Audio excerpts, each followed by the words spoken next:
Hi, I'm Eric, and this is Listen to Sleep.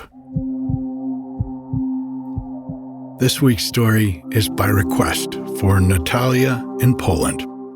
She wanted to hear a Polish folktale, so I found one called The Evil Eye.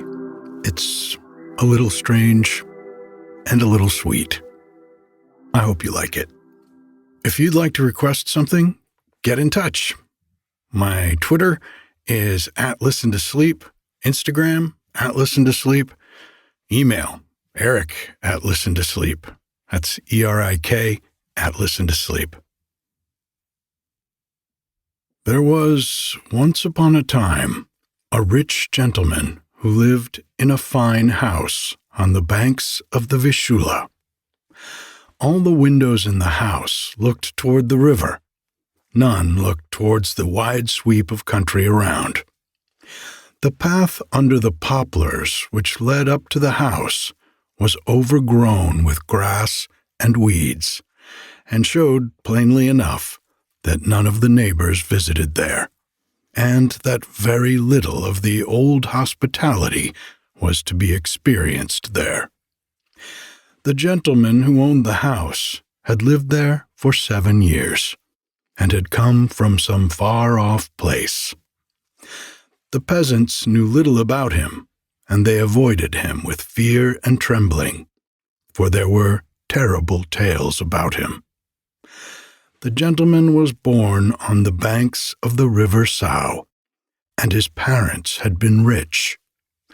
Misfortune, however, had pursued him from the cradle upwards. He had an evil eye, which scattered disease and death wherever its glances fell. If he by ill chance glanced over his herd, the cattle on which his eye fell died. Whatever he loved would surely die.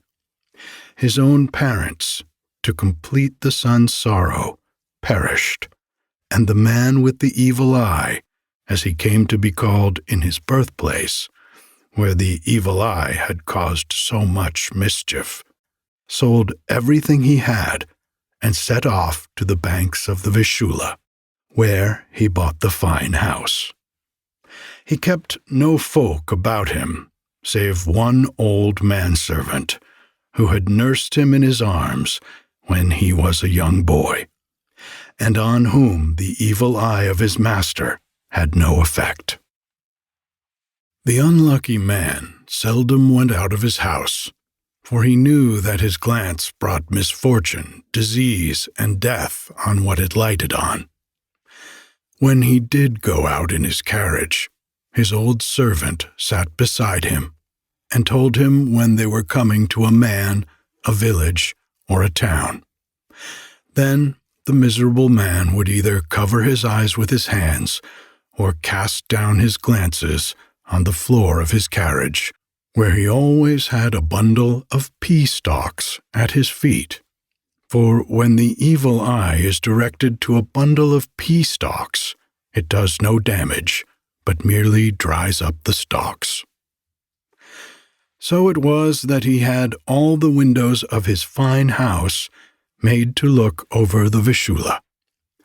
Twice had he by ill chance looked upon his farm buildings, and they had been set on fire by his glance.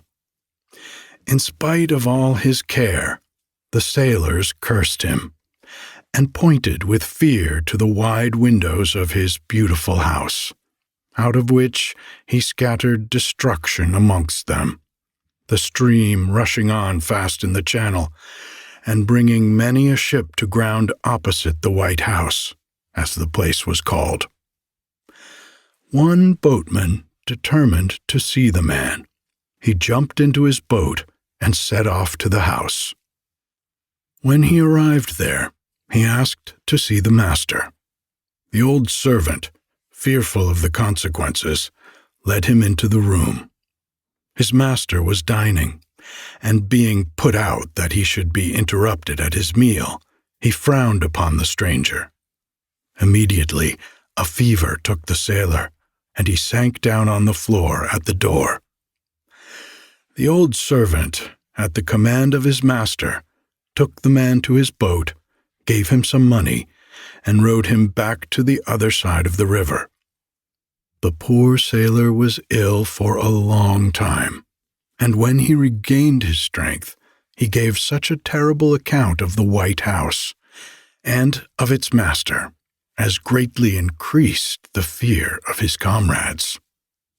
From that time, when they went down to the river in their boats and came opposite to the White House, they would turn their eyes away and pray heartily that they might be protected from the evil glance of the terrible man who lived there.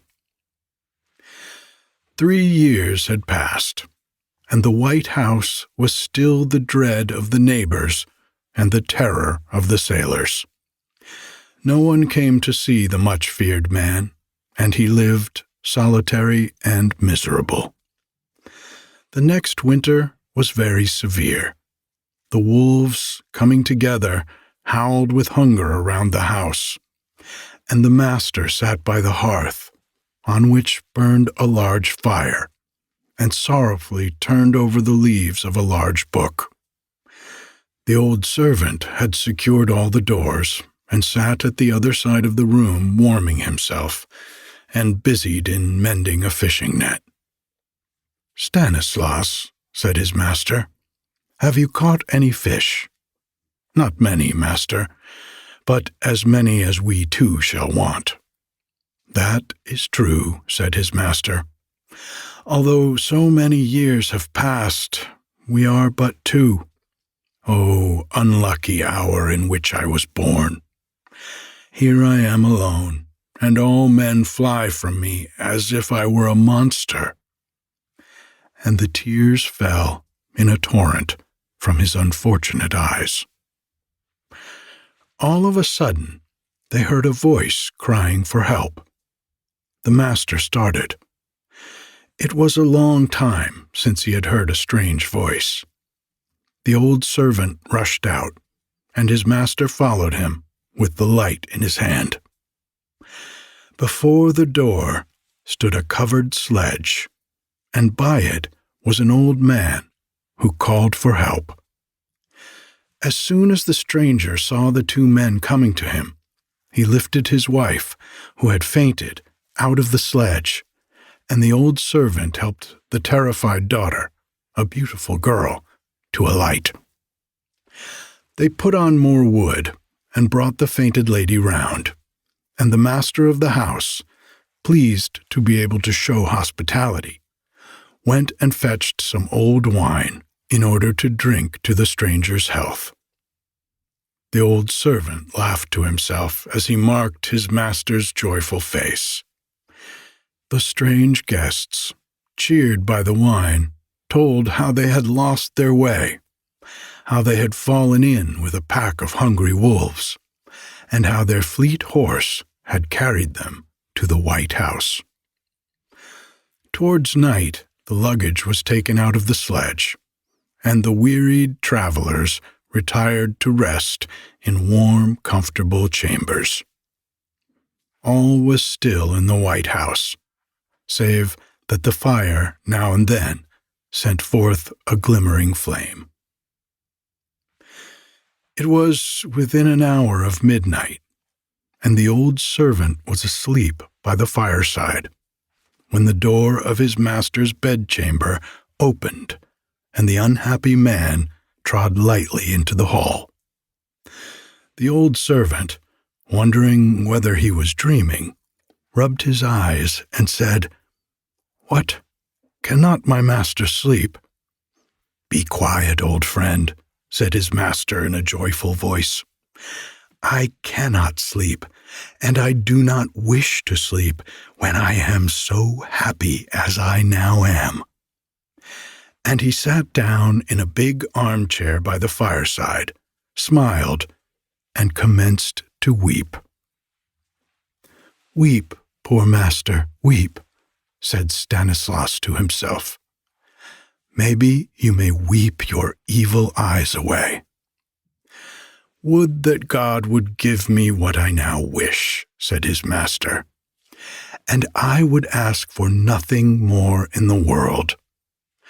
Here have I lived 30 years, like a hermit or a criminal, and yet I have never willingly hurt anyone. And my soul is free from sin, but my eyes. His countenance, which was so happy till now, became gloomy as usual. But soon a smile appeared on his face, as hope once more chased away sorrow. "Dear friend," said he, and Stanislaus looked at him, "maybe I shall marry." "Heaven help us," cried the old servant. "But where, then, is your future bride?" The master rose from his chair, walked on tiptoe to the side door, which led to the chambers where slept the travelers, and pointing to the door, said, "There." Stanislaus nodded his head, as if he approved of his master's choice, and cheerfully put some wood upon the fire. His master went back to his room in deep thought, and the old servant mumbled to himself, "Heaven grant it, but pears don't grow on willow trees." And he was soon asleep.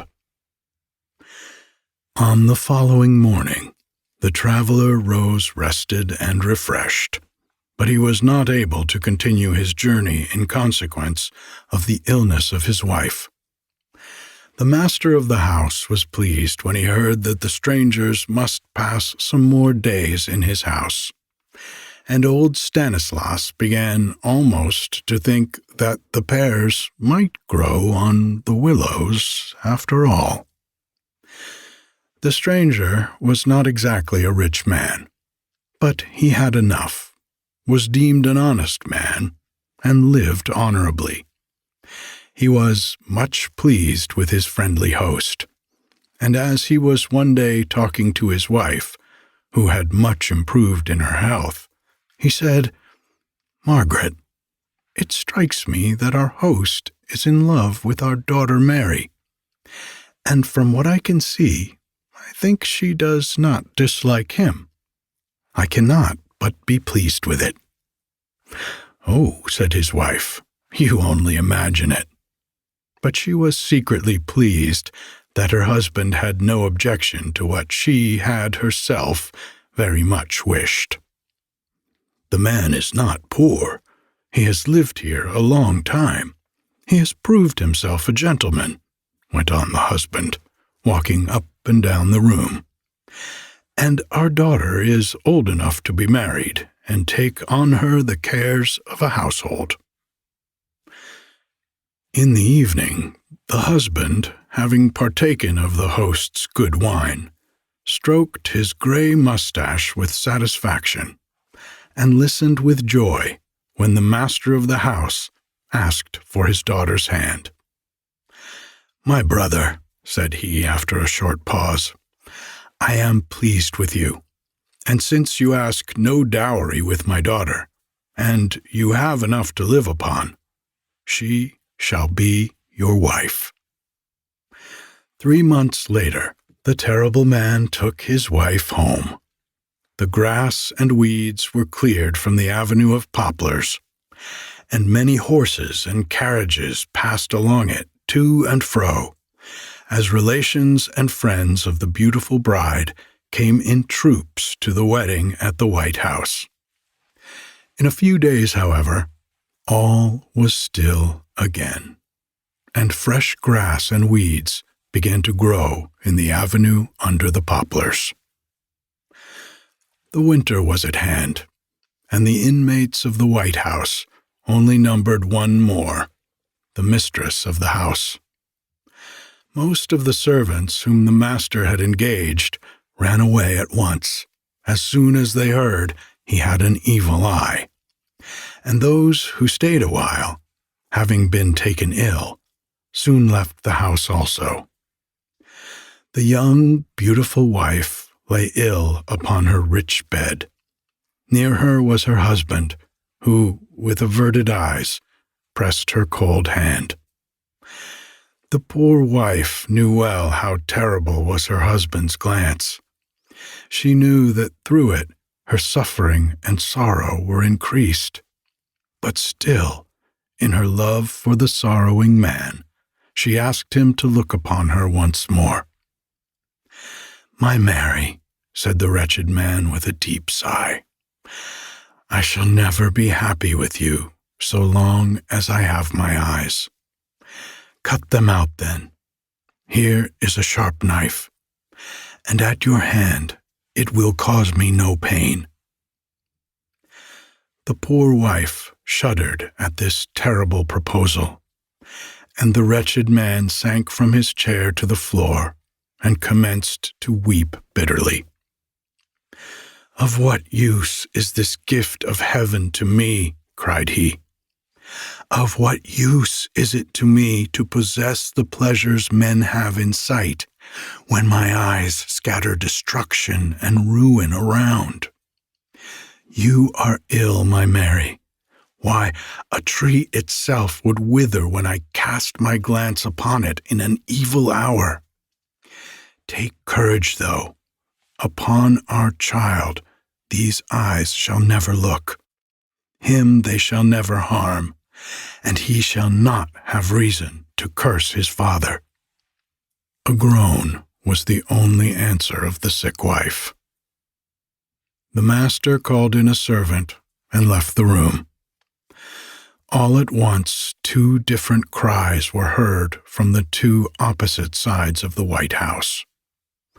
From one side came the cry of a newborn child. From the other side, in the hall where the fire burned, came the cry of a man in pain. The one was the cry of an infant as it looked upon the light for the first time. The other was the cry of a man who had bid farewell to sight forever. 6 years later, there were windows in the White House from which one could obtain a fine view of the village and the surrounding country. The sailors had begun to make the house a resting place on their way down the stream. The mistress was well and merry, and her great joy was a beautiful little daughter who led her blind father about. The country folk, who had fled in terror from the miserable man, now came up to him in friendship when they saw him blind and taking a walk led by his little daughter. The former stillness departed. The servants filled the once empty halls of the White House. Old Stanislaus had on that terrible day buried his master's eyes in the garden. One day he wondered what had become of them and whether he could find them. So he dug for them. All of a sudden the eyes glared on him with a bright light.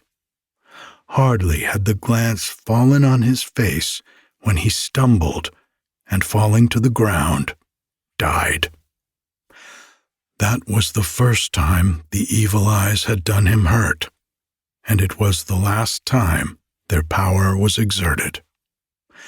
They had done him no hurt while his master kept them, because, as he loved his servant, his heart had destroyed their power. Now they were in the earth, they had acquired power for fresh evil, and killed the honest old man. His blind master sorrowed long for him, and over his grave he placed a fine cross, near which the sailors offered up a prayer when they landed at the White House.